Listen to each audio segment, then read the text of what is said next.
자, 암이 생기는 원인이 과연 뭘까요? 응? 암이 생기는 원인. 그 이제 사람들한테 제가 이제 물어봅니다. 암이 왜 생깁니까? 이렇게 물어보면은 스트레스 때문에 생깁니다. 이렇게 얘기하는 분도 계시고, 또 환경 오염 물질 때문에 생깁니다. 발암 물질 때문에 생깁니다. 뭐 환경 호르몬, 방부제, 식품 첨가물, 뭐 활성산소, 미세먼지 등등 많은 암이 생기는 원인에 대해서 얘기를 하십니다. 음. 자, 그렇다면 제가 한번 여러분 생각해 보세요. 지금 여기 지금 적혀 있는 이 모든 이런 이거보다 더 많은 뭐 여러 가지 뭐 암이 생기는 원인이라고 얘기하는 게 더 많이 있겠죠. 이거 말고도 뭐 많이 있겠죠. 자, 그럼 여러분 중에서 이와 같이 암이 생기는 원인으로부터 자유로운 분 계십니까? 나는 스트레스 안 받는다. 나는 환경이 오염된 물질은 절대로 나는 섭취 안 한다. 나는 발암 물질이 1도 섭취 안 한다. 환경 호르몬도 나는 섭취 안 한다. 방부제, 식품 첨가물 전혀 섭취 안 한다. 활성산소, 미세먼지 없는 곳에서 산다. 그런 분 계십니까? 없죠. 모든 사람이 똑같이 이건 공통적으로 노출이 되어 있는 거잖아요. 그렇죠? 자, 그런데 모든 사람이 이러한 암이 생기는 원인에 공통적으로 노출이 되어 있는데 왜 누구는 암이 생기고 누구는 암에 안 걸리냐는 거죠. 음. 자, 이와 같은 암이 걸리는 원인에 모든 사람이 공통적으로 노출이 되어 있기 때문에 누구나 다 몸을 아주 그냥 살갗이 뒤져보면은 몸속에는 누구나 다 암세포를 가지고 있습니다. 여러분들도요, 지금 병원에 가서 머리끝부터 발끝까지 그냥 샅샅이 뒤지면 암세포 다 나옵니다. 저를 비롯해서 암세포를 안 갖고 있는 사람은 없어요.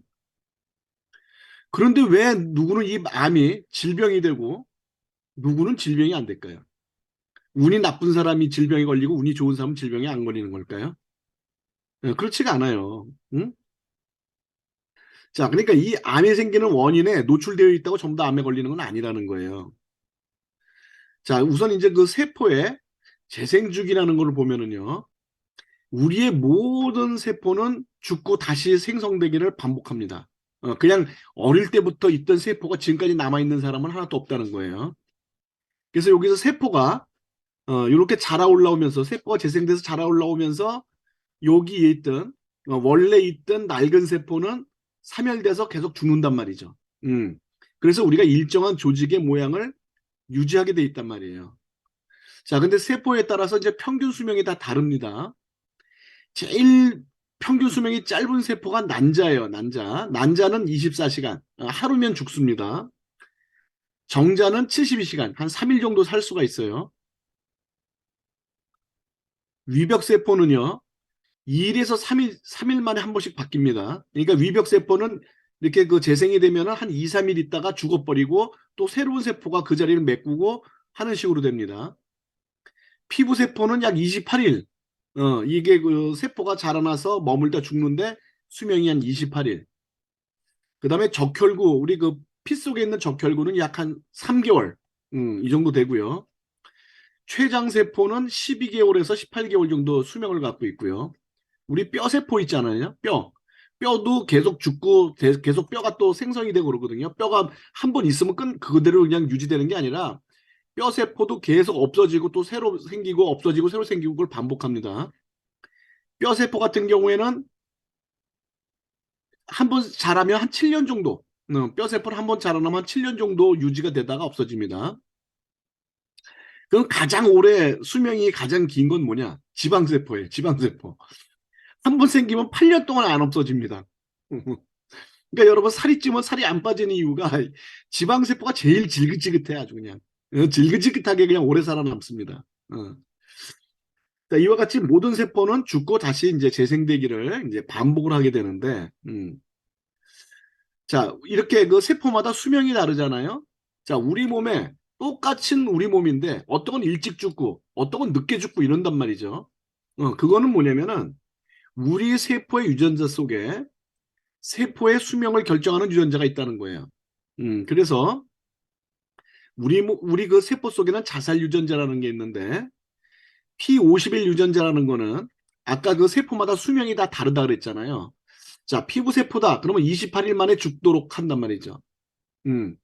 그다음 췌장세포다. 그러면은 한 1년 이상 살게 1년 이상 놔뒀다가 죽게 만들고 이렇게 수명이 다 된 세포를 시간이 되면 사멸시키는 게 P51 유전자고 그다음 P53 유전자 같은 경우에는 수명이 아직 다 되진 않았지만 고장이 났어요. 그러니까 병든 세포를 치료를 하다가 치료가 안 되면 그냥 죽여버립니다. 어쩔 수 없이.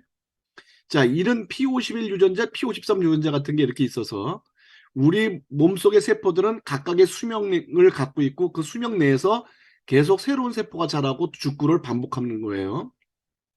자, 그런데 만약에 이렇게 수명이 다 된 세포나 또는 병든 세포를 죽이라고 명령을 주는 이 유전자가 망가져 버리면 그러면은 세포가 죽지 않고 계속 누적이 됩니다. 어. 자, 이러면 이렇게 아까처럼 이렇게 그 세포가 재생돼서 올라오잖아요. 그럼 이게 죽어야 되는데 안 죽고 계속 쌓인단 말이에요, 이렇게. 어. 그럼 이렇게 세포가 누적되면 이걸 뭐라 그러냐? 혹, 종양 또는 암 이렇게 우리가 부르는 거예요. 그러니까 결국 혹, 종양, 암이라는 건 뭐냐면은 세포가 죽지 않고 계속 누적이 되는 거예요. 근데 이렇게 누적되는 이유는 바로 이렇게 자살 유전자가 망가졌다는 거죠. 자, 그럼 자살 유전자가 왜 망가졌을까요? 앞에 암을 유발시키는 여러 가지 요인에 의해서 이 유전자들이 수시로 망가질 수가 있고 그래서 모든 사람은 이게 유전자가 망가진 그런 유전자가 망가진 세포가 있기 때문에 모든 사람은 암세포를 갖게 된다는 거예요. 그리고 또 하나 L21 유전자라는 게 있는데 요거는 내가 어디에 위치해야 되겠다라고 이렇게 위치한 그 자기가 위치하고 있는 조직을 기억하는 유전자예요. 자, 아까 얘기했지만 피부세포는 28일 만에 죽는다 그랬잖아요. 자, 그러니까 나는 피부세포야 라고 인식을 하고 있어야 그 세포는 28일 만에 죽는단 말이죠. 근데 나는 위장세포야. 위장세포는 2, 3일 만에 한 번씩 죽는다. 2, 3일만 있으면 죽는다 그랬잖아요. 그러니까 위장세포는 2, 3일에 한 번씩 죽는단 말이에요. 그래서 L21 유전자는 내가 위장세포인지 또는 피부세포인지 이거를 기억을 하게 만드는 거예요. 근데 만약에 이렇게 누적된 종양이나 암세포의 기억 유전자, 위치를 기억하는 유전자가 손상이 되면은 내가 있어야 할 자리를 몰라서 이 암이 주변으로 퍼지게 됩니다. 주변으로 퍼지게 돼요. 그러면 이제 전이가 되는 겁니다. 어, 그래서 이 종양이 전이가 되는 거는 주로 언제 종양이 이 전이가 되면은 대부분 암 환자의 경우가 암이 재발했을 때, 응? 암이 재발했을 때 대부분 L21이 망가집니다. 어, 그래서 이 암으로 인한 사망은 전이 때문에 사망하는 경우가 대부분이에요. 90% 이상입니다. 어, 이게 암 사망 원인의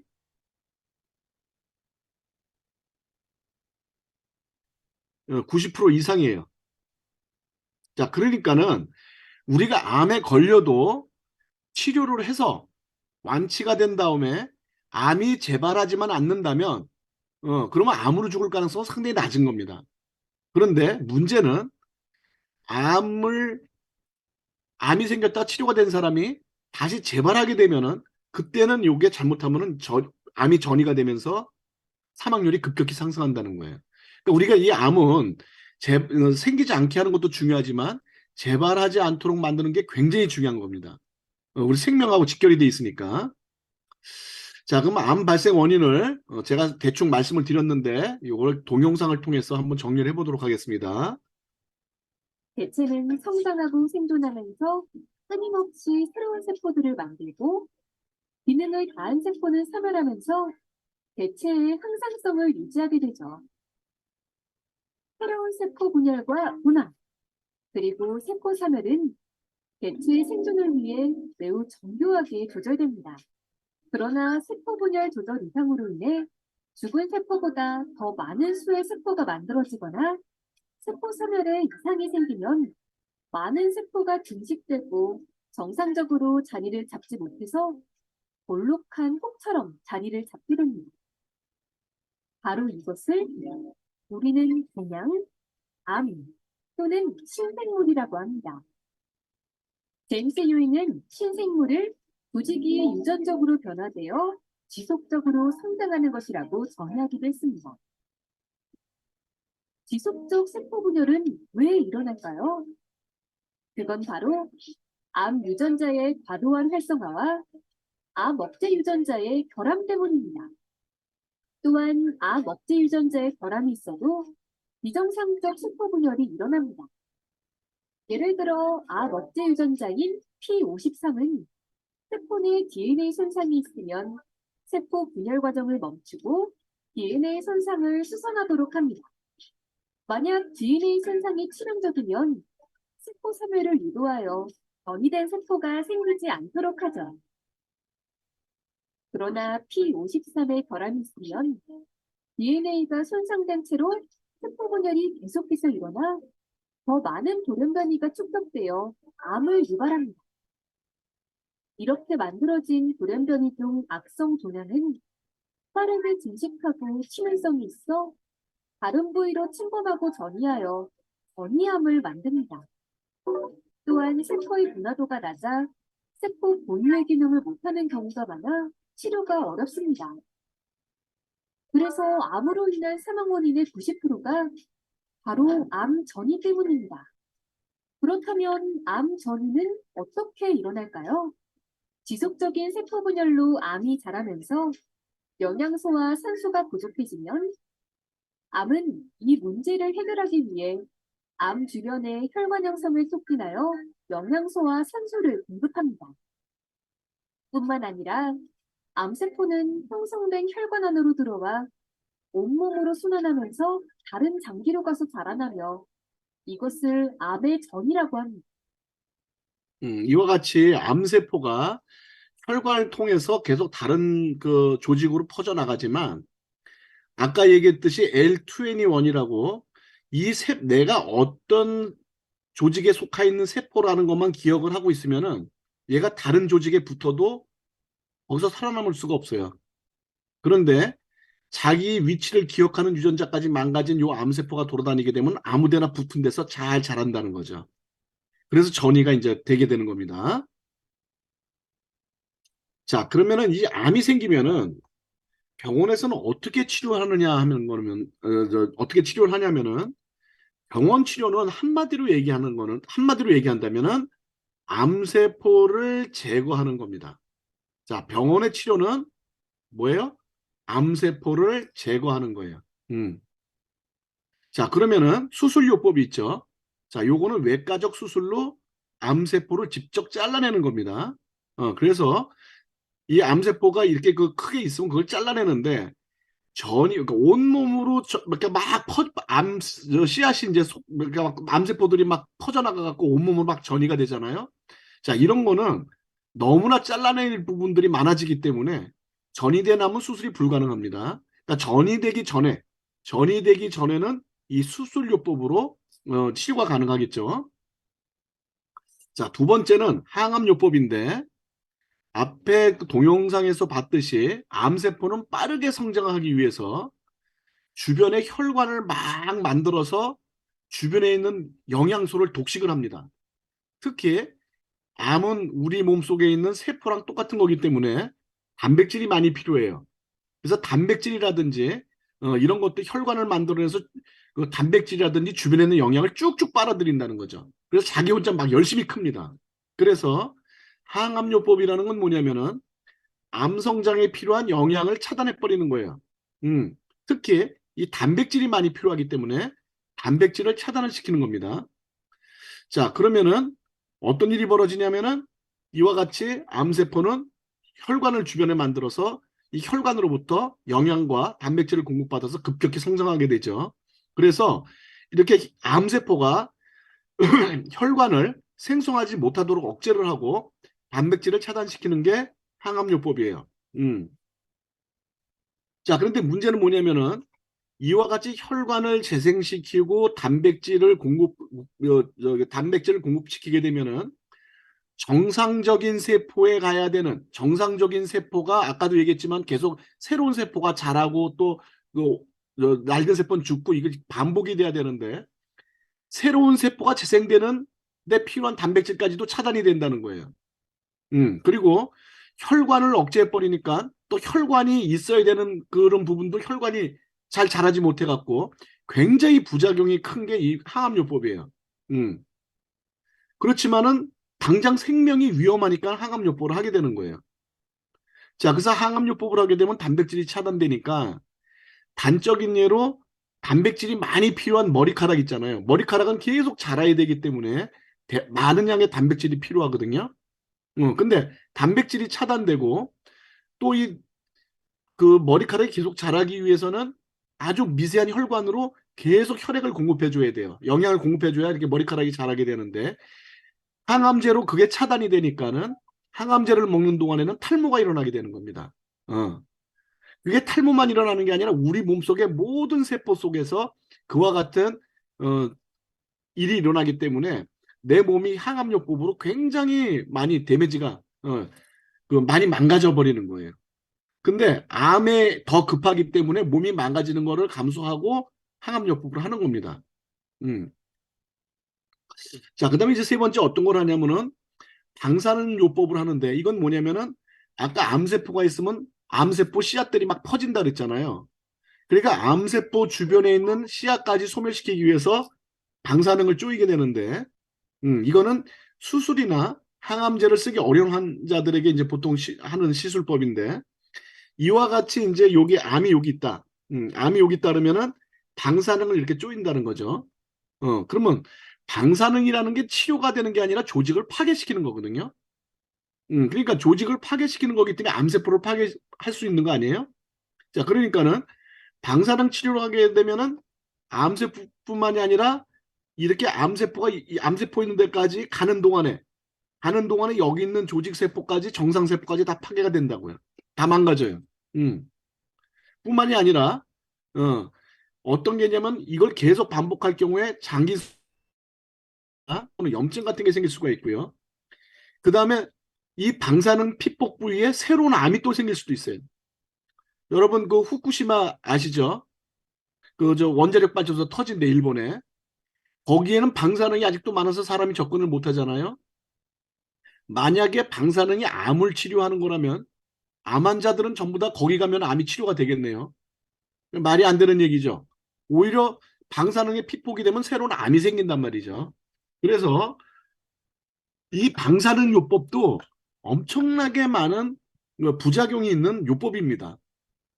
그럼에도 불구하고 이 방사능 치료를 할 수밖에 없는 거는 이와 같은 부작용, 항암 치료나 방사능 치료와 같은 부작용의 위험보다 암으로 인한 사망 위험이 더 크다고 판단했기 때문에 이런 요법을 쓸 수밖에 없게 되는 거예요. 자, 이게 이제 병원에서 하는 치료입니다. 자, 이 세 가지는 전부 다 뭐다? 암세포를 제거하는 거예요. 세 가지 다.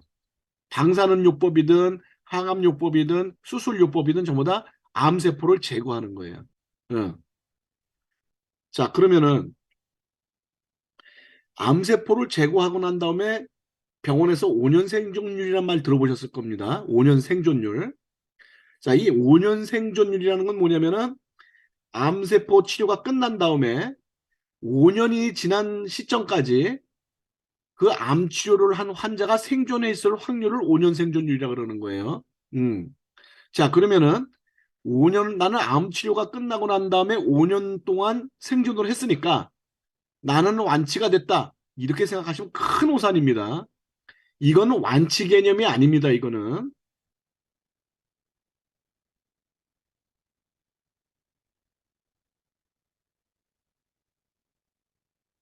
이건 완치 개념이 아니에요. 자, 이거는 뭐냐면은 효과적인 암 치료법을 구분하기 위해서 의사들이 정해놓은 기준에 불과합니다. 무슨 얘기냐면은 암을 치료하는 여러 가지 방법이 있을 거 아닙니까? 또 약물도 암을 치료한다는 항암 그 치료제도 굉장히 많을 거고 항암 약물도 많을 거고 자 이런 것들을 써봤더니 A라는 약물보다는 B라는 약물이 5년 동안 생존할 확률이 훨씬 더 높더라. 아 그럼 B가 더 효과가 있는 거구나. 이렇게 효과 있는 암 치료법을 구분하기 위해서 정해놓은 기준이지 5년 생존했다고 해서 암이 완치가 됐다. 그런 의미가 전혀 아닙니다. 이거는 자 그래서 병원 치료는요, 암세포를 제거했을 뿐입니다. 즉, 무슨 얘기냐면은, 암이 발생한 원인은 그대로 있다는 거예요. 어? 자, 암이 발생한 원인이 있을 거 아닙니까? 그쵸? 이거는 그대로 있어요. 암이 발생한 원인은 그대로 있고, 단지 암세포만 제거한 게 병원 치료라는 거예요. 그렇기 때문에 이 암이 발생한 원인을 근본적으로 개선하지 않으면, 이 암이 발생한 원인을 근본적으로 개선하지 않으면 어떻게 되겠습니까? 언제든지 재발한다. 재발을 하게 되면 어떻게 되냐? 이거는 L21이 망가진 전이암이 될 가능성이 많아진다는 거예요.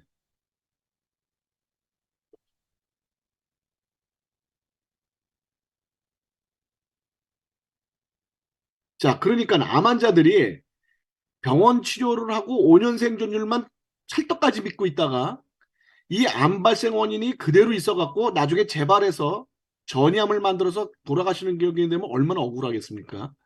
자, 병원에서는 암 발생 원인을 제거해 주는 게 아니에요.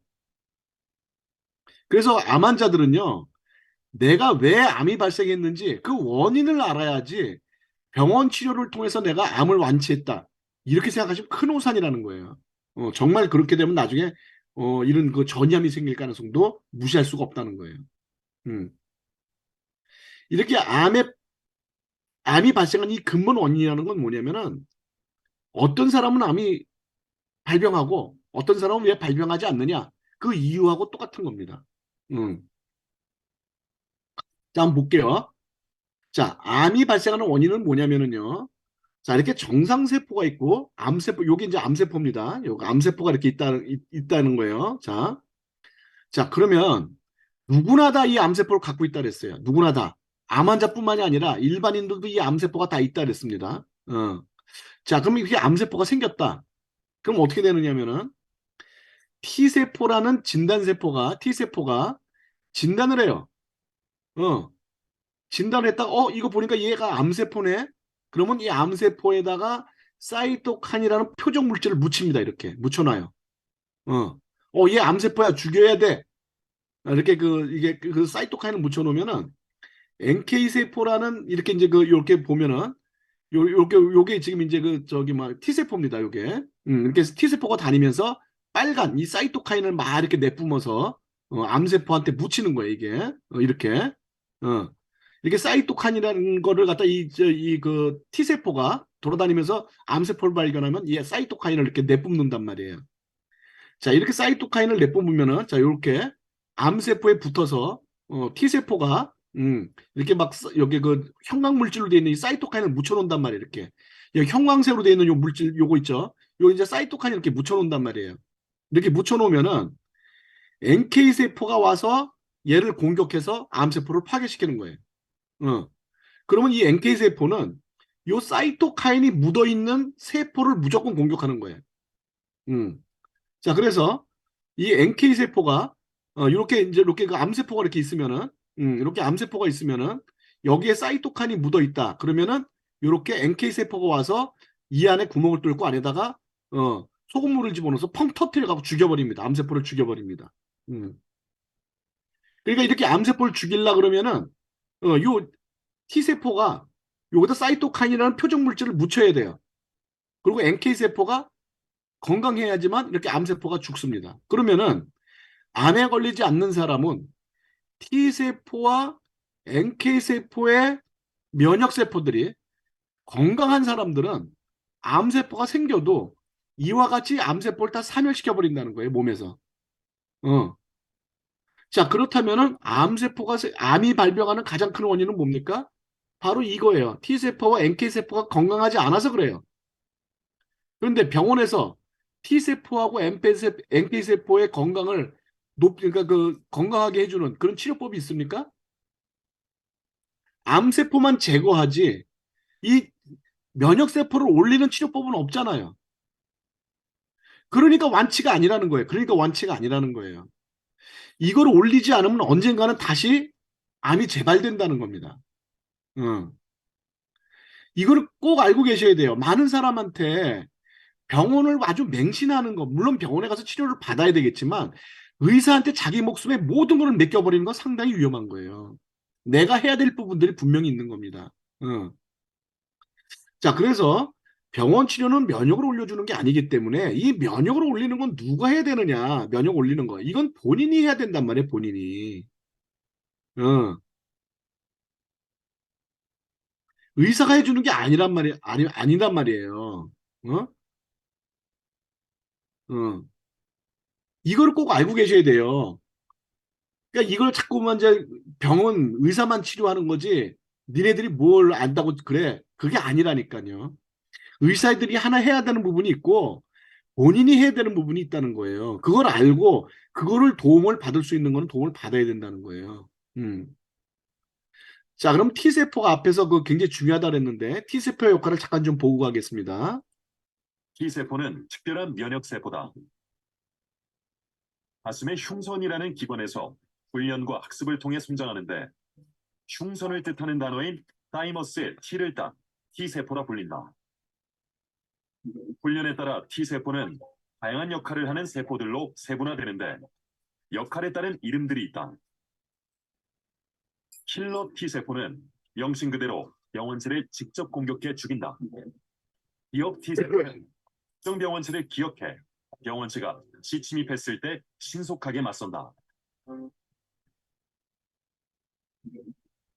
헬퍼 T세포는 신호물질을 분비해 면역세포들을 활성화하고 면역 반응을 돕는다.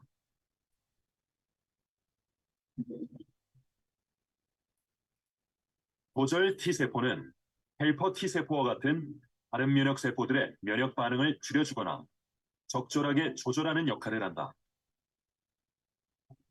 가장 중요한 세포는요. 하나만 고르란다면 그 영어로는 헬퍼 T세포라는 게 있습니다. 이름 그대로 남들을 도와주는 겁니다. 그러니까 면역세포가 전문적인 역할하는 게 많이 있다고 했는데요. 걔네들 다 도와줍니다. 그러니까 이 헬퍼 T세포가 아까도 얘기한 것처럼 암세포가 있을 경우에 그걸 표시시켜가 표적을 만들어주고 그 다음에 그걸 공격하도록 해주고 하는 게 가장 T세포의 가장 중요한 역할이다. 그런 얘기예요. T 자, 그러면은 이 NK세포가 이렇게 그 암세포나 이런 세균을 또 잡아먹는 모습을 한번 보겠습니다.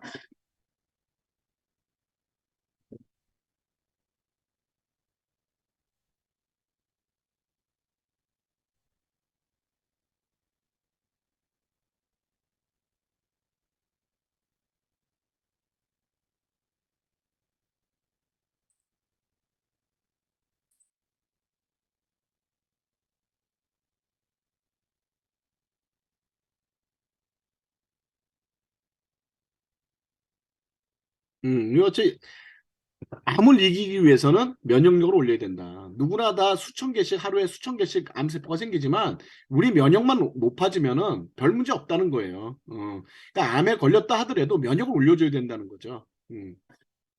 자, 그러면은 이 T세포 면역을 올리는 방법이 뭐냐? 이 방법은 이 아까도 얘기했지만 T세포라는 그 T세포는 사이머스 흉선 사이머스라는 곳에서 만들어진 세포이기 때문에 T세포라고 얘기를 하거든요. 근데 이 흉선은요 생후 2년이 되면 퇴화가 돼버려요. 그러니까는 2살이 될 때까지는 이 흉선이 있는데 이 흉선이 생후 2년이 되면 퇴화가 돼버려요. 그래서 이 어릴 때 생산된 이 T세포를 평생 건강하게 잘 유지해야 됩니다. 이게 내 수명과 건강에 굉장히 중요한 역할을 해주는 거예요. 음. 근데 스트레스를 받는다든지 또는 과로, 수면 부족, 그다음에 영양 결핍, 그다음에 어떤 독소 축적, 자 이런 게 자꾸 이제 누적이 되게 되면은 T세포가 점점 건강을 잃게 되고요. T세포가 건강을 잃게 되면은 잦은 병치레를 하게 되고 암 발생 위험성이 자꾸 증가가 되는 겁니다. 그다음에 또 수명도 단축이 되고요. 그러니까 T세포가 건강하면은 장수랍니다. 그래서 T세포를 이 올리는 성분들은 뭐 많이 있습니다. 항암 효과가 있다는 그런 어떤 식품이나 이런 거에는 다 T세포 면역을 올리는 성분들이 들어가 있는데 특히 버섯류에 이 T세포 면역을 올리는 성분들이 많이 들어있어요. 그래서 우리가 암 환자들이 이거 대부분 뭐 차가버섯을 먹는다, 상황버섯을 먹는다, 영지버섯을 먹는다 이런 얘기하는 게 뭐냐면은 이 버섯에 이 T세포 면역을 올리는 성분들이 많이 들어있는 거를 그거를 이제 경험적으로 알기 때문에 이 암 환자들이 이런 자꾸 이 차가버섯이나 상황버섯이나 이런 버섯을 찾는 거예요. 자, 그럼 이런 그 버섯류에는 어떤 게 들어가 있냐면 트리토펜이라는 게 들어가 있어요. 이게 트리토페노이드라는 그런 성분인데 이게 이제 T세포 면역을 활성화시키고 암세포의 성장을 억제하는 그런 성분들입니다. 이런 성분이 이런 버섯류에 많이 들어가 있어요. 그다음 두 번째는 폴리사카로이드 성분인데 이건 다당체인데 얘는 세포 외부에 우리 세포 있잖아요. 세포 외벽에 털 같은 게 나와 있거든요. 그 털 같은 게 당사슬이라 그러는 게 있어요. 그 당사슬을 만들어주는 구성 성분이 이 폴리사카로이드예요. 자, 이게 왜 중요하냐면은 T세포가 세포 속의 상황을 잘 인식할 수 있도록 세포 내 정보를 밖으로 전달하는 거예요. 무슨 얘기냐면은 세포가 안에 병이 들었어. 그럼 내가 이 병 든 거를 알려줘야 돼, 밖으로. 자, 내가 병이 들면 밖으로 전화를 해서 나 지금 병이 났어요. 빨리 의사 좀 보내주세요. 이렇게 전화를 하고 하려면 안테나가 있어야 되는데 그 안테나 역할을 해주는 게 이 바로 세포막의 당사슬이란 말이에요. 이게 잘 발달이 돼 있어야 암세포를 T세포가 잘 구분할 수가 있다고요. 그래서 이 T세포 면역을 건강하게 하면서 동시에 세포가 자신의 상태를 잘 밖으로 알려줘서 T세포가 인식하도록 만들어주는 거. 이 두 가지가 상당히 중요한 역할을 해주는 성분들이라는 거예요. 자, 그래서 이와 같이 세포벽에 털 같은 게 나 있단 말이에요. 이게 이제 당사슬이에요, 당사슬. 이 당사슬이 망가지게 되면은, 이 당사슬이 망가지게 되면 암세포들이 쉽게, 그 안에서 이게 암이 생겨도 우리가 T세포가 얘를 인식하지 못해갖고 암세포로 변화질 가능성이 높아진다는 거예요. 그게 이제 이 폴리사카로이드가 바로 내가 암이 생겼다면은 밖으로 내가 암이 생겼으니까 나는 암세포가 됐으니까 나를 빨리 죽여주세요 하고 T세포한테 알려주는데 굉장히 중요한 역할을 해준다는 거예요.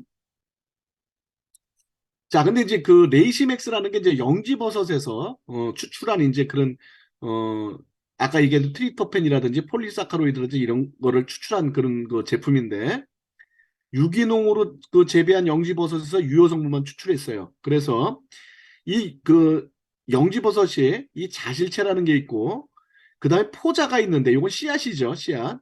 자, 근데 보통은 뭐 차가버섯이 됐든 뭐가 됐든 간에 전부 다 이 자실체, 이 버섯 자체에 있는 영양소를 이용하거든요. 그래서 일반적으로는 자실체를 갖다가 물로 끓여서 마신다든지 해갖고 이 자실체 영양소만 사용을 하지만 실제로 유효 성분이 어디에 많이 들어가 있냐면 이 포자에 많이 들어 있습니다. 대부분이. 그래서 굉장히 풍부한 유효 성분을 갖고 있지만 딱딱하고 잘 안 깨져요. 그리고 끓여도 이 안에 있는 영양소가 안 빠져나옵니다. 그래서 보통 포자에 있는 영양은 이용하기가 어렵습니다. 자, 그런데 이 영지버섯 포자를 이렇게 파괴시켜서 이 안에 있는 영양소를 사용할 수 있도록 그렇게 만든 게 바로 이 레이시맥스입니다. 그러니까 굉장히 강력한 그 영양 성분을 추출해낼 수가 있는 거죠. 자, 그래서 이 레이시맥스는 자실체와 포자에서 유효 성분을 추출해서 만든 거기 때문에 그 다른 버섯을 먹는 것보다 훨씬 더 강력한 효과를 얻을 수가 있다라는 거예요. 자, 그 다음에 아까 유효 성분이 있다 그랬잖아요. 그냥 버섯을 그냥 그 끓여서 먹는 게 아니라 버섯에서 우리 암을 죽이는 데 필요한 암세포를 T세포를 건강하게 만드는 데 필요한 성분인 이 트립토펜 요거를 농축시키고 그다음 폴리사카로이드를 농축시키고 그다음에 유효하지 않은 성분들을 제거하고 해서 아주 순도가 높게 꼭 우리가 필요한 T세포 면역을 올리는데 꼭 필요한 성분들만 꽉꽉 채우는 게 바로 이 레이시맥스라는 거예요. 근데 이제 타사 제품은 단순하게 이제 자실체를 끓여서 엑기스화돼서 추출해서 한 거기 때문에 물론 거기에도 이런 트립토펜이나 폴리사카로이드가 들어있긴 들어있겠지만 양이 현저히 적다는 거죠. 그다음에 이제 그 포자 파괴 공법은 레이시맥스만이 갖고 있는 특허 공법이기 때문에 다른 회사에서는 이 포자를 사용하지 않는다라는 겁니다. 그래서 레이시맥스를 먹게 되면은 이 T세포 면역이 일반 영지버섯이 요만큼 올라간다면 네이시맥스는 똑같은 양을 섭취했을 때 이 일반 영지버섯을 끓여 먹는 것보다 4배 정도, 400% 이상 효과가 400% 이상 효과가 있고요. 만약에 이걸 2배로 먹었다. 그러면 거의 800%, 8배 이상 효과가 난다는 거예요. 그러니까 자꾸 다른 데 가서 뭐 차가버섯이다, 무슨 영지버섯이다, 무슨 뭐 상황버섯이다 이런 거 따지지 말고 거기에 어떤 성분들이 필요한 거냐? 트리토펜 성분과 폴리사카리토 성분이 필요하다. 그럼 그것만 농축해서 진짜 암에 효과를 확 줄 수 있는 이런 제품을 먹어야 진짜 효과가 빠르다는 거예요. 음. 근데 이걸 3배로 늘려봐야 그렇게 크게 효과는 늘어나지 않습니다. 그러니까 보통 레이시맥스는 2배까지 먹는 게 가장 효과가 좋다고 볼 수가 있습니다. 자, 그런데 종양은요, 여러분들이 암에 걸리면은 병원에서 조직 검사를 하잖아요. 음. 자, 이 조직 검사를 도대체 왜 하는 거냐, 조직 검사를. 어? 아니, 암이면, 내가 눈으로 봐도 암세포가, 여기 종양세포가 있어. 근데 왜 조직 검사를 하느냐? 이거 무슨 뭐, 나를 이용해서 뭐 병원비 더 받아내려고 뭐, 어? 일부러 지금 과잉 진료하는 거냐? 그게 암이면 암이지 왜 조직 검사를 하느냐? 그건 왜 그러냐면 양성과 악성을 구분하기 위한 거거든요. 자, 그러면은 이와 같이 세포가 누적이 돼 있어요. 자, 그럼 이걸 우리가 종양이라고 그럽니다. 이게 이제 우리가 종양이라 그래요. 이 종양은 T세포가 발견을 할 수가 있죠. 아까도 얘기했지만, 자, T세포가 이런 종양세포를 발견을 하면은 여기다 뭐를 묻힙니까? 사이토카인을 묻히죠. 그쵸? 아까 설명드렸어요. 자, 그러면은 NK세포가 공격을 해서 이걸 사멸시킨단 말이에요. 그쵸?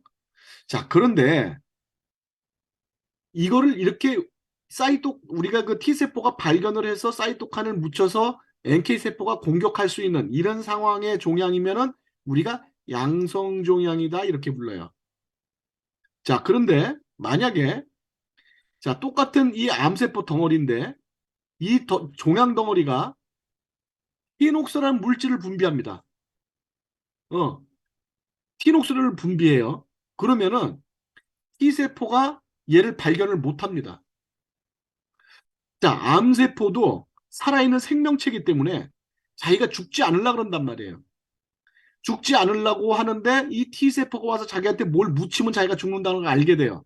그래서 나중에는 얘가 티녹스라는 물질을 암이 분비를 하게 되면은 그러면 T세포가 있어도 얘를 발견을 못합니다. 그러면 사이토카인을 묻힐 수가 없잖아요. 그러니까 이다음부터는 어떻게 됩니까? 폭발적으로 성장을 하게 되죠. 안 죽으니까. 폭발적으로 성장하게 되죠. 그래서 이런 걸 갖다 우리가 악성종양이다. 즉 암이라고 얘기하는 거예요. 자, 그러면 조직 검사를 하는 이유는 뭐다? 이 종양세포가 피녹스를 분비하는지 안 하는지, 피녹스를 분비하는지 안 하는지를 갖다 검사하는 게 이 조직 검사라는 말이에요.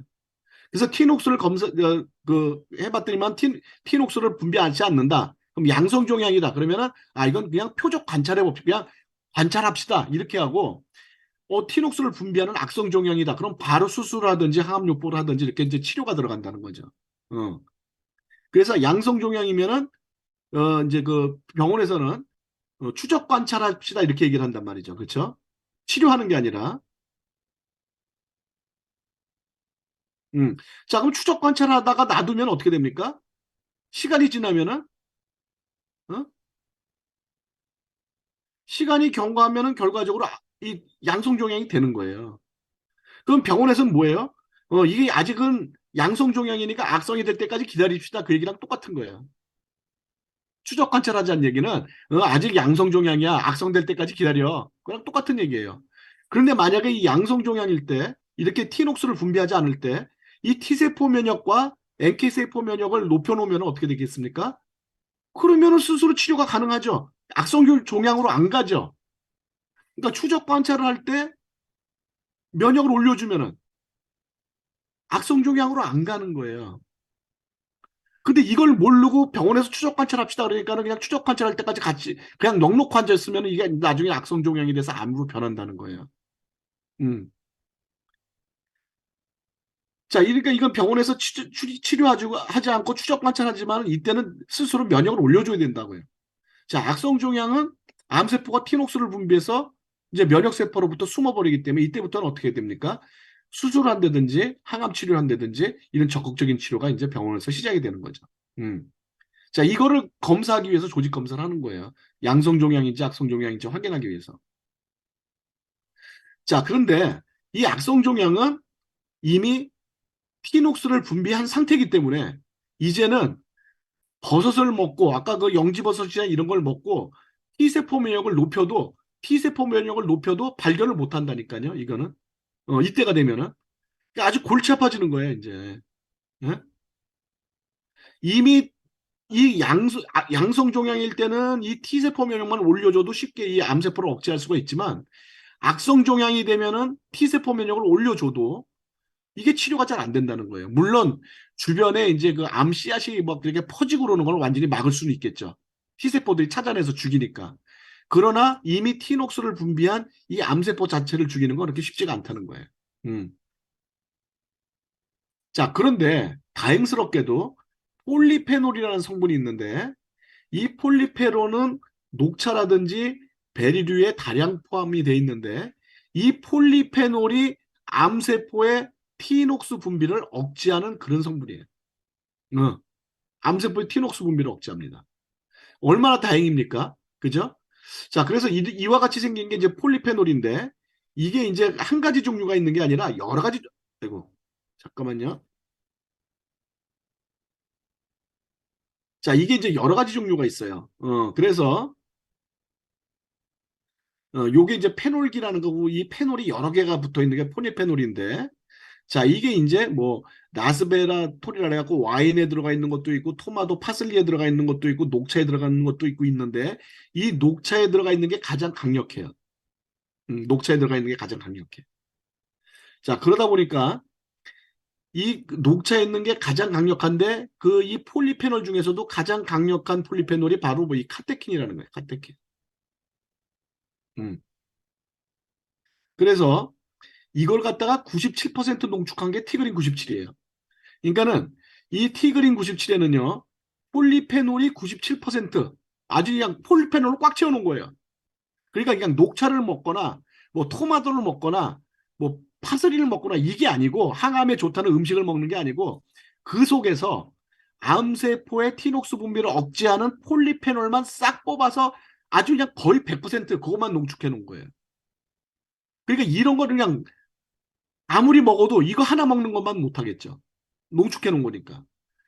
그래서 폴리페놀 97% 중에서 가장 강력한 카테킨을 63% 이상 포함되도록 만들어준 게 티그린 97입니다. 자, 그래서 이 티녹스 분비를 어떻게 억제하는지 하고 이렇게 보니까 이 암세포의 티녹스 활성이 올라갈수록 이제 높아지는 건데 여기다가 이제 폴리페놀을 투여를 한단 말이죠. 자, 폴리페놀 투여량을 쭉 늘리면은 이렇게 이제 일반적으로 EGCG 이것도 폴리페놀의 일종입니다. EGCG와 같은 이런 폴리페놀을 이렇게 암세포가 줄었다 늘었다 막 이렇게 되는데 티그린 97을 갖고 항암제와 함께 하게 되면은 이렇게 티녹스가 분비량이 확 줄어든다는 거예요. 암세포의 티녹스 그 분비량이 확 줄어든다는 거예요. 이렇게 티녹스 분비량이 줄어들면은 T세포가 암세포를 발견할 수가 있겠죠. 그러니까 악성 종양이 양성 종양으로 바뀌는 시기죠. 그렇죠? 그래서 암 치료가 수월해진다는 거예요. 이건 미국 퍼드 대학에서 이제 연구한 겁니다. 자, 그래서 그 티그린 97을 항암제를 단독으로 사용했을 때보다 티그린 97과 함께 사용했을 때 암세포 수가 현저하게 줄어든다는 거예요. 항암제 단독으로 사용했을 때보다 티그린 97과 항암제를 같이 사용했을 때 암세포가 빠르게 감소된다는 거예요. 자, 그래서 이게 이제 그 미국의 이 그 전립선암 연구센터인데 이 전립선암 연구센터에서 이제 암세포가 이렇게 여기 이제 보면 이렇게 암세포를 이렇게 쭉 증가를 하게 되는데 여기다가 이제 티그린을 투여했더니만 이렇게 올라가다가 툭 떨어지더라는 거예요. 그 이제 연구 결과를 여기다 넣은 거예요. 그러면서 여기다 뭐라고 썼냐면은 우리는 암 환자에게 매일 티그린 한 캡슐을 하루 3번, 3알 이상 먹는 것을 권장한다라고 그렇게 썼어요.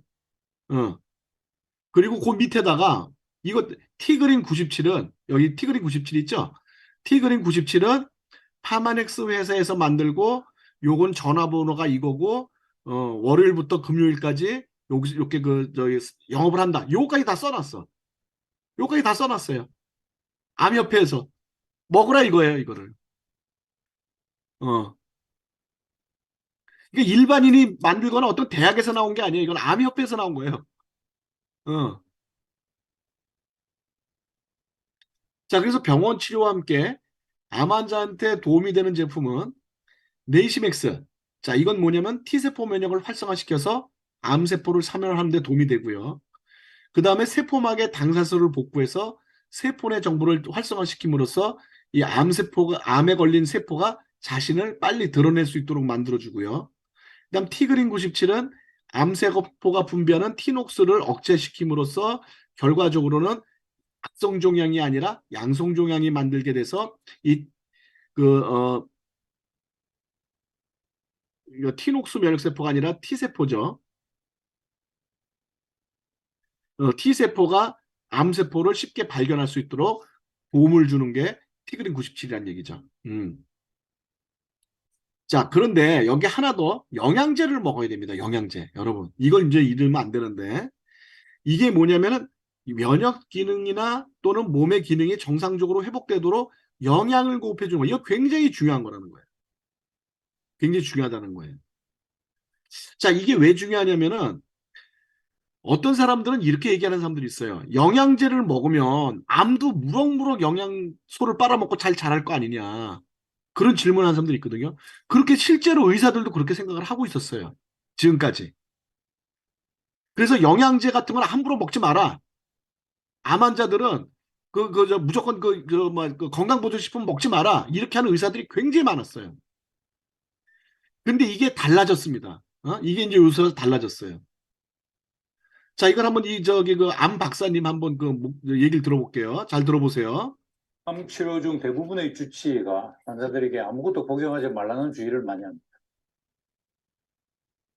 아무것도 복용하지 말라는 이유는 항암제만으로도 간에 심한 손상을 주는데 정체 모를 약을 먹어서 추가적인 손상으로 치명적인 상태를 만들지는 않을지 염려되어서 그런 설명을 하는 것입니다. 사람이 건강하게 생활하려면 몸 안에서 여러 가지 기능들이 균형을 이루어야 하겠죠. 여러 기능의 균형이 깨지고 그 후에 병이 발생하는 데는 보통 상당한 시간이 걸리게 되어 있으니 암을 진단받을 정도라면 상당히 오랜 기간 동안 기능장애가 지속되어 왔다는 것이겠죠. 따라서 암 환자들은 수술, 항암치료, 방사선 치료 등의 현대의학적 치료만 받아서는 불균형 상태에 있는 여러 가지 기능을 적절한 상태로 회복시킬 수가 없습니다. 독일을 비롯한 유럽에서는 오래전부터 암 환자의 치료에 현대의학적인 방법과 동시에 영양치료 프로그램을 결합한 통합암 치료 프로그램을 적용해 왔고 그에 따라 환자들의 치료 효과를 극대화하고 부작용을 최소화시켜서 환자들의 삶의 질을 높여왔습니다. 그리고 통합암 치료 프로그램에서의 영양소들의 작용을 연구한 임상 경험의 축적과 임상 데이터들을 통해서 통합암 치료 프로그램의 기본 틀을 정하고 있습니다. 그중에서 비타민C, 셀레늄, 필수 비타민과 미네랄, 필수 지방산, 필수 아미노산, 특정 효소 복합체, 미설토, 티모신 알파 등은 암 환자의 면역과 영양의 균형을 맞추어 줌으로써 기존 현대의학적 치료와 더불어서 환자의 생명 연장과 삶의 질을 높여줄 수 있고 현대의학적 치료에서 나타날 수 있는 부작용 감소를 위해서 필수적이라 하겠습니다. 네. 실제로 비타민C, 비타민C는 면역 증강을 위해서 비타민C를 떠올리는 사람은 많지만 일일 필요량이 0.1g으로 정해져 있어서 그램 단위로 제조된 비타민C 건강보조식품의 섭취를 두려워하는 사람도 많습니다. 하지만 간단히 설명해서 비타민C는 수용성이기 때문에 초과된 양은 소변과 대변으로 통해서 배설되기 때문에 양이 과잉될 것을 염려할 필요는 없습니다. 암치료의 보조요법으로 투여하는 비타민C는 정맥주사로 고용량을 맞아야 하기 때문에 병의원을 방문해야 하고 경구용 비타민C는 암치료는 안 되지만 강력한 항산화 작용으로 면역 정진도 되고 암 예방의 작용을 하기 때문에 꼭 복용하시기 바랍니다. 두 번째로 셀레늄입니다. 비타민 C보다 비교적 늦게 암 치료에 적용된 영양소인데 항산화작용이 있어서 성인병의 예방과 치료에 도움을 준다는 사실은 꽤 오래전부터 알려져 왔지만 암 치료에도 도움이 된다는 사실이 밝혀진 것은 불과 20년 정도밖에 되지 않았습니다. 그러나 2003년 2월 오스트리아에서 개최된 동양학회에서 종합의학적인 암 치료의 기본 치료제로 결정되었을 정도로 그 효능이 매우 뛰어난 것으로 밝혀져 있습니다. 셀레늄은 암 진단 후부터 바로 정맥주사 또는 경구 복용을 시작해서 수술, 암 치료, 방사선 치료 기간에는 고용량을 투여하고 회복기에는 다시 용량을 줄여서 투여하는 것을 원칙으로 하지만 암의 진단에서부터 완치까지 계속 투여하는 것을 권장하고 있습니다. 셀레늄 경구 제제 중에 무기 형태인 아셀렌산 나트륨은 생체 이용률이 매우 높기 때문에 굳이 정맥이나 근육 주사를 할 필요 없이 경구 투여해도 됩니다. 세 번째는 아연입니다. 필수 미량 원소의 하나인 아연은 300가지가 넘는 효소를 구성하는 성분이고 구성 효소 활성화를 통해서 생체 기능을 강화하고 상처 회복을 촉진하고 면역 능력을 활성화해 줍니다. 아연은 강력한 활성산소를 중화시키는 슈퍼옥사이드 디스뮤타아제라는 SOD 효소를 구성하는 성분으로 비타민 C, E, 베타카로틴, 셀레늄 등과 마찬가지로 항산화작용을 합니다. 암 환자의 면역 능력은 수술, 항암 방사선 치료를 받으면서 점점 약해지는데 수술받은 직후부터 아연을 25mg씩 규칙적으로 섭취하면 아연 결핍을 예방할 수 있고 회복 속도나 면역력을 향상시킬 수 있습니다. 네 번째는 이종 펩타이드입니다. 이종 펩타이드는 구토 억제 및 관해 효과를 장기간 유지하고 면역 기능을 비특이적으로 활성화시키고 골수를 보호하며 삶의 질을 향상시켜줍니다. 간이나 이자 추출 활성 펩타이드는 간 펩타이드와 이자 펩타이드의 혼합물로서 이 제제가 나타내는 항종양 효과는 1년에 암세포 집단에서 입증되었고 면역력을 회복시키고 항암치료나 방사선 치료와 관련한 구토를 막아주는 뚜렷한 특성을 보입니다. 이종 펩타이드를 투여하면 항구토제를 사용하는 경우가 80% 이상 줄어들기 때문에 전체적으로 13%에서만 항구토제를 사용하게 된다고 합니다. 구토가 오랫동안 지속되고 치료적 효과가 없을 때 이종 펩타이드는 특히 효과적입니다. 다섯 번째, 종합영양제입니다. 암 환자의 영양 상태는 치료 과정에서 암세포 진행을 억제하기 위해 매우 중요합니다. 영양 상태는 암 환자들에서 흔히 나타나고 이는 암 치료 과정과 악화 과정에서 더 심하게 나타납니다. 암 환자의 영양 장애는 암 치료 때문에 유발된 대사 과정의 결과와 음식 섭취 장애로 인해서 흔히 관찰됩니다. 항암 치료나 방사선 치료의 결과 때문에 영양 장애는 더욱 악화되기 때문에 필수적인 미량 영양소를 규칙적으로 공급하는 것은 암 환자에게는 매우 중요합니다. 미량 영양소 복합체는 비타민, 무기질, 미량 원소 및 아미노산 등 호르몬의 필수적인 성분으로 암 환자의 대사 기능을 회복시켜 생명을 유지하는 데 매우 네. 자, 이와 같이 다량의 이런 영양소들을 먹어야지 이제 암 치료에 도움이 된다는 겁니다. 자, 그러면은 좀 보세요. 지금 라이프팩이라는 그 제품을 제가 앞에서 소개를 드렸는데 이 라이프팩에 보면은요, 아까 그 비타민 C 이거 굉장히 중요하다 그랬죠. 그런데 이 라이프팩 부포 안에 이렇게 많은 음식물에서 뽑아낸 영양소가 들어가 있는데 라이프팩을 두 폴 섭취를 하게 되면은 비타민 C가 오렌지 7개를 먹은 분량이 들어있단 말이에요.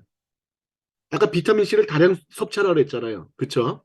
그 다음에 또 뭐가 중요하다 그랬습니까? 셀레늄 중요하다 그랬죠. 셀레늄. 무려 완두콩 27컵에 해당하는 셀레늄이 농축되어 있단 말이에요. 이 안에. 또 아연이 중요하다 그랬죠. 이 아연이 호두 4컵분의 아연이 여기 또 들어가 있단 말이에요. 그 다음에 이제 이거 말고도 비타민 A, 비타민 B 뭐 이런 것들이 굉장히 중요하다 그랬잖아요. 모든 비타민들이 다 들어가 있어요. 그 다음에 아미노산, 또 이런 판토펜산, 엽산 이런 비타민부터 시작해서 아미노산, 그 다음 미네랄 모든 게 다 들어있단 말이에요. 자, 그러니까 이렇게 이것만 먹으면 모든 게 다 아까 얘기했던 그런 여러 가지 영양소를 골고루 다 섭취할 수가 있는 거예요. 거기다 이종 단백질은 아까도 얘기했지만은 그 레시맥스에 들어가 있는 트립토팬 그걸 얘기하는 거예요. 트립토팬 이종 단백질이 그걸 꼭 먹으라는 거예요. 그럼 구토라든지 이런 것들이 현저하게 줄어든다는 거예요. 그러니까 제가 지금 선택해드리는 제품들이 이 의사가 먹으라는 영양소들하고 딱 일치하는 겁니다. 자, 그래서 요거하고 또 하나는 뭐냐면 G3를 또 하나 제가 소개를 드렸는데 이 G3는 어떤 열매냐면은 특별한 항산화 성분을 다량 함유하고 있고, 특별한 영양 성분, 항암 효과가 있는 특별한 영양 성분과 함께 과학적으로 증명이 된 효과, 식품으로서 안전성이 확보된 열매, 그다음에 역사적으로 효과가 입증된 열매, 이런 것들을 전 세계 3년 동안에 걸쳐서 모든 것들을 다 뒤져봤더니 계기란 열매하고 시베리안 파인애플하고 라이슘하고 실리프루츠 요 딱 네 개밖에 요구에 만족시키는 게 딱 없더라는 거예요. 노니 주스도 안 된다는 거예요. 뭐 아사이베리 안 된다는 거예요. 밖에서 뭐 좋다고 난리 피는 것들 다 조사해봤는데 이 우리가 원하는 이러한 여러 가지 그 특성을 만족시키는 거는 이건 안 된다는 거야. 안 된다.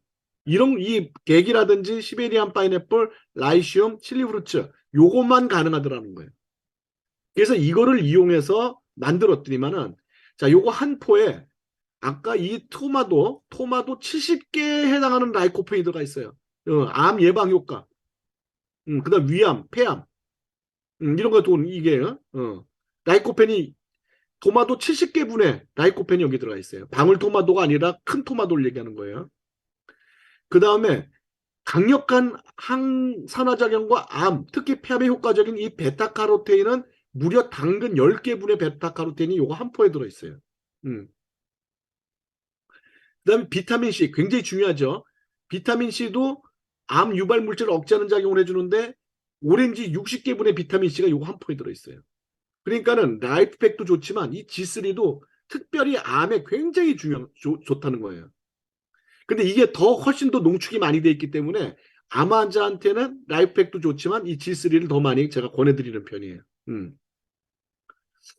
자, 그 다음에 이제 이거는 에너지 대사, 항암 효과, 전립선 기능 강화, 뭐 피부 건강 개선, 심장 질환 개선, 기타 뭐 여러 가지 효능들을 갖고 있기 때문에 투병 중이거나 질병 상태에 있는 사람들한테 제가 영양제로서 G3를 많이 권해드린다는 거예요. 자, 그래서 암 기수에 따른 제품 섭취량을 보게 되면은 자, 티그린, 네이시맥스, G3 요 세 가지를 이제 제가 권해드리는데 연기나 일기 또는 암을 수술한 후에는 하루에 4알, 티그린 4알, 그 다음에 레이시맥스 월 1병, G3는 한 주에 1병 이렇게 먹는 걸 권장을 드리고요. 2기는 티그린 6알, 레이시맥스 1병, 월 1병, 그 다음에 이제 그 G3는 주 1병, 그리고 3기는 티그린 8알, 레이시맥스는 월 2병, G3는 주에 2병, 그리고 4기는 티그린 10알, 레이시맥스 2병, 그 다음 G3는 주 2병 이렇게 드시기를 권장을 드리고 이게 이제 너무 이게 양이 많기 때문에 자 요게 이제 뭐냐면은 이 티그린이 좀 조심해야 될 게 뭐냐면 이제 간 수치를 상승시킬 수가 있어요.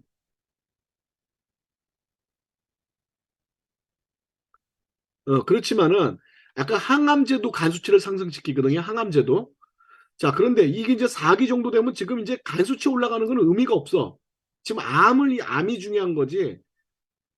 간 수치 올라가는 걸 걱정할 지금 그 단계가 아니에요. 항암제를 맞는 것도 마찬가지예요. 항암제 맞아도 간 수치가 나빠지지만 간 수치 나빠지는 걸 우려하는 그런 단계가 아니기 때문에 항암 치료를 하는 거거든요. 그래서 이제 이건 최대 열알까지 먹는 거지만 이제 4기 같은 경우는 이제 몸이 굉장히 약해져 있으니까 환자 상태 봐가면서 서서히 이제 증량을 해서 여기까지 이제 증량을 하는 게 좋습니다. 간 수치 상승 우려가 있어서. 자, 오늘 이제 암에 대해서 이렇게 이제 여러분한테 이제 설명을 드렸고요. 질문 있는 분들 질문 주시기 바랍니다. 그럼 제가 질문에 답변 드리도록 하겠습니다. 네, 질문 있는데요. 네네. 네, 위선종이 발견됐어요. 네? 위선종. 아, 선종이요? 네네. 네네. 선종은 그러면 암 전장기 양성종양이라고 봐야 되나요? 네, 맞습니다. 자, 선종이라는 건 뭐냐면은요. 그 자궁 내막 아시죠? 네네. 자, 여성이 이제 생식기를 보게 되면은 이게 난소가 있고, 위에 생겼어요, 위에. 그러니까 제가 지금 설명 드리는 거예요. 자, 여기 지금 이제 자궁 내막이 있거든요.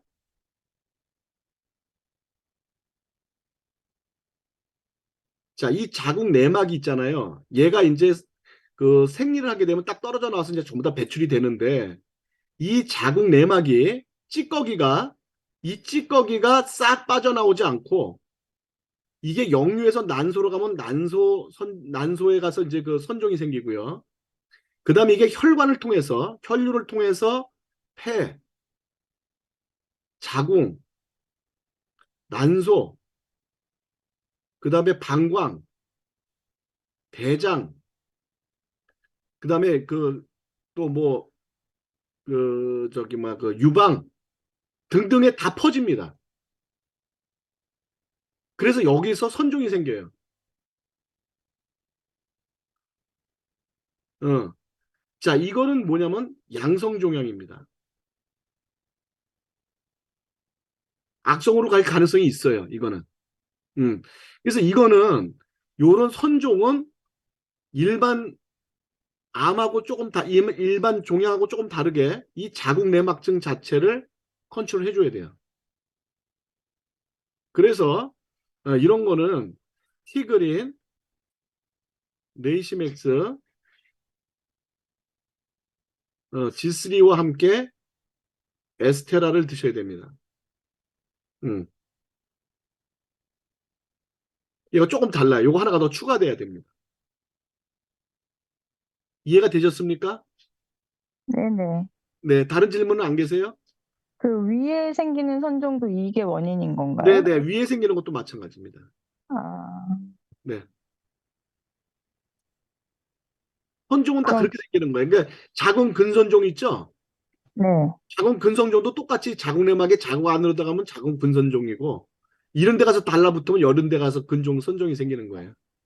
결국에는 그 자궁에 있는 찌꺼기들이 다 배출되지 못하고 그게 몸속을 돌아다닌다는 건가요? 그렇죠. 바로 그겁니다. 예, 맞습니다. 예. 정확히 말씀 주셨어요. 또 다른 분 질문 주세요. 엄마가요, 고혈압 있으신데요. 간 수치가 네. 높아지셨는데 뭐를 먹어야 돼요? 고혈압인데 간 수치가 높으시다. 네. 자, 간 수치가 높아지는 이번에 경우, 검사하셨는데 네, 높아지셨대요. 간 수치는 수시로 올라갔다 내려갔다 해요. 아, 그럼 혹시 이제 리버 포뮬러 뭐 드려도 되나요? 네네. 근데 이제 이 고혈압인 경우에는 뭘 드시냐면은 연세가 어떻게 되세요? 지금 73세 되셨어요. 네. 자, 그러시면은 네. 콜레스테롤, 아, 그다음에 마리노메가, 네, 그다음에 스타트윈 너무 많으니까 좀 뺍시다. 마이엣지. 네. 스타트윈도 먹으면 좋은데 뭐 여유 되시면 드세요. 근데 어, 이게 아직 출시는 안 됐잖아요. 이제 앞으로 나오면 드시면 되죠. 아, 네, 알겠습니다. 그다음에 이제 그다음 G3, 네, 그다음에 이제 메타, 네. 요런 것들이 도움이 되고 이제 간 수치까지 안 좋다면 리버까지. 자, 요런 걸 꾸준히 드시면은 혈압을 잡는 데 굉장히 큰 도움이 됩니다. 아, 네, 감사합니다. 네네. 또 다른 분 질문. 박사님, 혈액암 초기이신 분인데, 그분이 좀 혈액암이 살이 이제 예, 예, 예. 근데 이제 초기니까 병원에서 막, 아직 뭐, 항암이나 방사선은 안 해도 되고, 약만 드시는 것 같아요. 네네, 근데, 이제 이분이 이제 살이 많이 찌고 과체중이기도 하는데, 네. 뭐, 다른 영양제 먹으면서 티알미도 먹을 수 있냐라고 물어보셔서, 혹시 근데 이제 어떤가 해갖고, 이거는 예. 무조건 먹어야 됩니다. 네, 티그린 레이시맥스 이런 기본 영양제를 먹는데, 이건 반드시 드셔야 혹시, 되고, 그다음에 이제 네, 뭐 TRM를 드셔도 크게 문제는 없습니다만은 얘가 네, 암을 개선하는 데 도움을 주거나 그러지는 않을 거예요. 네. 근데 뭐 같이 드셔도 아, 크게 문제는 없습니다. 초기 아, 단계라면. 아, 예, 그러니까 그게 혹시 그것 때문에 문제가 될까 해갖고 한번 여쭤본 거예요. 괜찮아요. 괜찮아. 아, 그건 괜찮아요? 네네네. 알겠습니다. 감사합니다. 네, 네. 또 다른 분. 그 유방암 수술을 네, 지난주에 하셨는데, 네, 만약 이런 제품들을 네. 뭐 수술 후 어느 정도 있다가 먹어야 된다 이런 걸 얘기해 주실 수 있을까요?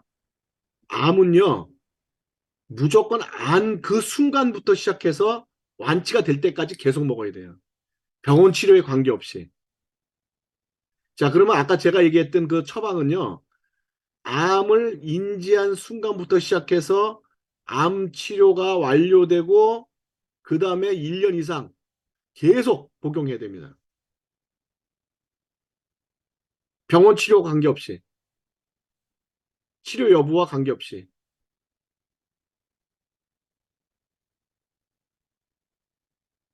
예. 그러니까 뭐 병원에서 항암 치료하니까 빼고 이런 바보 같은 짓 하는 사람들이 있어요. 잘 먹고 있다가 병원에서 항암 치료하면 병원에서 이제 영양제 먹지 마세요. 그러니까 싹 다 끊어버려요. 아까 그 저 박사님 하시는 말씀 들었죠? 네네네. 영양제 안 먹으면 안 된다고, 꼭 먹어야 된다고. 그죠? 네네. 그런데 왜 먹지 말라 그러느냐? 뭘 먹을지 모르니까 이 사람이. 그러니까 잘 모르니까 뭘 먹을지 모르니까 먹지 말라 그러는 거지. 이렇게 전문적으로 이렇게 컨설팅을 받아서 먹는 건 상관이 없단 말이에요. 음. 근데 이거를 아까 지금 먹으라는 그 영양제들 알 수가 많은 거에 대한 부담감 너무 많이 느끼시는 것 같아요. 알 수가 뭐가 많죠? 그러니까 뭐 이렇게 티그린, 레이시믹스, 뭐, 아까 말씀드린 그런 라이프팩 이렇게를 말씀을 드리면 이게 다 약이라고 생각하고 네.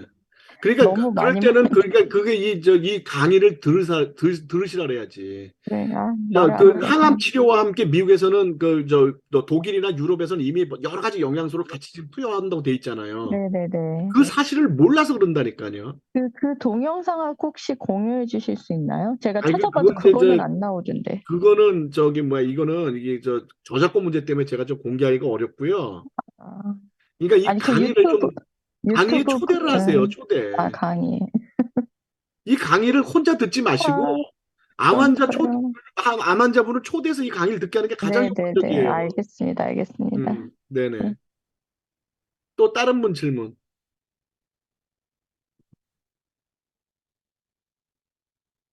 질문 없으신가요? 질문 아, 없으세요? 네네. 이거 암강이 관련된 건 아닌데 네. 어머니가 방아쇠 수지라고 손가락이 안 굽혀지세요. 네.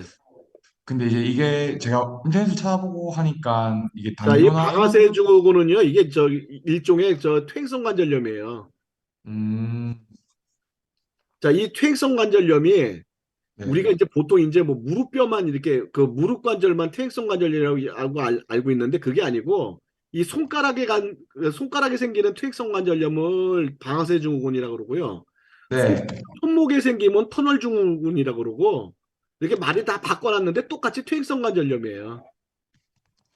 그러면 혹시 이거를 파마엑스에 적용했을 때 좋은 제품이 어떻게 될까요? 저기 저기는 없죠. 그 뭐지 류마티스 관절염은 아니죠? 그건 아닌데 당뇨가 있으세요. 아, 그래요? 당뇨 있으세요? 네네. 카트리지하고 그 마리노메가 라이프팩 네. 음. 그다음에 엘로프리 요렇게 드세요. 아, 네, 알겠습니다. 감사합니다. 네네. 또 다른 질문 있으신가요? 네, 저 질문 하나만 더 하면 돼요? 네네네. 관절에는 뭐를 먹어야 돼요? 관절? 무전 네. 관절이요? 일단 그 관절 무릎 관절. 준비하려고 그러면은 카트리지 하고요. 네, 그다음에 저기 그 라이프팩하고 네, 그다음에 유스 이게 네. 기본이에요. 관절에는 아, 관절이 이게 기본인데 보통 쭉 통증이 생기는 거는 염증 때문에 생기는 거거든요. 네네. 그래서 염증에 의해서 통증이 있을 때는 여기 엘로프리 이게 아, 추가가 됩니다. 엘로프리나 티그린이 여기 추가가 됩니다. 감사합니다. 네네. 또 다른 질문. 아, 네, 박사님 하나만 더 여쭤보겠습니다. 네네네. 채팅방에서 사업자분들이 질문하시면은 말씀해 주시잖아요. 네네. 근데 이제 이거 같은 경우는 이제 쉼표해서 붙여주시는 것들은 같이 먹어도 되는 건지 어떤 여쭤보고 거요? 싶고요. 어떻게 다시 한번. 아니, 질문에 답을 해주실 때 네. 보면은 쉼표에서 뭐 예를 들어서 라이프백이랑 뉴스펜을 같이 적어주시는 경우도 보고 뭐 다른 경우도 많겠지만 이런 그거 경우는 다 같이 드시라는 거예요. 아, 네, 알겠습니다. 감사합니다. 네네. 또 다른 질문 없으신가요?